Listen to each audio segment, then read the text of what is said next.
Hey everyone, today we're going to work on another question. Question 15 from section 8 of the official study guide. You know, my cover is ripped. So it basically looks like that, and it's the same as blue, and green colorway in the front. And oops, what's my question? Okay, never mind. Screw that, because since we have a question on the board, we just go. I haven't really done the question yet. I actually never did it, so I'm gonna try and attempt it. So it reads: the first term of the sequence above is 2, and every term after the first term is -2 times the preceding term. How many of the first 50 terms of the sequence are less than 100? There's an example on top: 2, -4, 8. So obviously this is a question to do with sequences. Even though you see that, oh, I forgot to tell you that it's the second last question of the section. So again, it's pretty hard. I checked the level; it was level 4 out of 5. So it isn't really the hardest question you can get, but it's okay. It's not the end of the world even if you don't know how to do it. But you know, I'm going to show you how to do it. So these are 5 answers. And to do these kind of questions, you need to be familiar with sequences. There's a formula for arithmetic sequence because it's actually geometric this thing because it's -2. So it's basically sorry, because I'm not really sure. It's AR to the power of n-1. That's geometric sequence, and for any formula. For any geometric sequence, this is the formula, and A is the first term, R is common difference, N is the number of term, like which number. So if we substitute the information we have here into the formula, 2 is A, so it's formula 2 is the first term times common difference is -2. So let's try it. N equals 1. So when n equals 1, then the whole index becomes 0, right? So 2 to the power of 0, which is what? 1. And if we move on to -4, 2 times -2, because n equals 2 in that case is the second term, -1, so times negative times 1, c to the power of 1, right? So that equals what? That equals -4, which proves to them right. So, and if this goes on to 2 to the power of 2 times -2 to the power of 3, the 2, which is 3, n equals 3, so the power becomes 2 because it's the third term.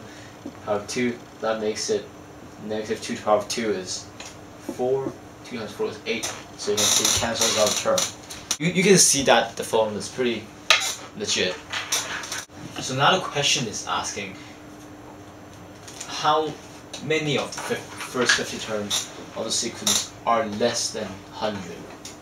Well, you might say, oh, let's do trial and error. Yeah, we could do that to start with. So, since it's 2 times -2 to the power of n-1, less than 100. What is 100 divided by 2? Because we have to have 2, right? The formula for it to work. So basically this whole part equals 50 has to be less than. So -2 to the power of n-1 has to be less than 50. Otherwise, this whole thing becomes bigger than 100, right? Okay, let's put -2 to the power of 5. 2 to the power of 5 is 32. Remember, when the negative number is to the power of an odd number like 1, 3, 5, 7, it always becomes a negative number, like the sum, the outcome. As I said, my mathematical terminology isn't that good, but it becomes -32. So that is definitely smaller than 100 because it's less than 0. And if you move on, 6 negative times -2, so that is 64. that is still less than 100. And if you move it again, 7, that makes it a negative number, so that's definitely bigger than that. I put tick to say that it works. So that's definitely bigger than negative. So that's definitely smaller than 100. There's 8. Not sure. Well, that's going to be bigger because 64 times 2 is 128. And since that was negative, that's why we said that it was smaller than 100. But what happens if you times it by another negative 2? It turns into positive, and yet it's bigger than 128. Well, it's 256 if you really want to know. So that can't be true. However, if you keep going on like that, right, you see a pattern. So if it's 9, then that's going to be smaller than 100 because that's negative. Something like 512, I think. And if you go to 10, that's going to be small. That's going to be bigger than 100 because that's positive. And 11. Notice how these are all odd numbers.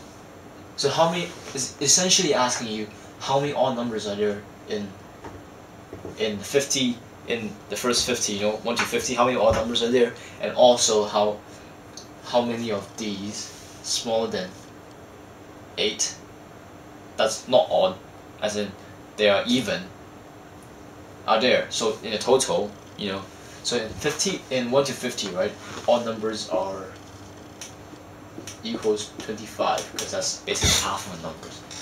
It's pretty common sense. And when smaller than 8, when it's smaller than 8, how many even numbers do you have? 1, 2, 3, 4, 5, 6, 7, 8. Even numbers. That doesn't include 8, so it doesn't include 8. There's 6, 4, 2. See that? So so basically that's 3 of the odd numbers. Even numbers added together to all 1, 3, 5, 7, 8, 7, 9, blah blah blah. All those 25 odd numbers up to 50. So that makes it 25 plus 3 equals 28. And that is the final solution, which is C. I checked the answer and it was right.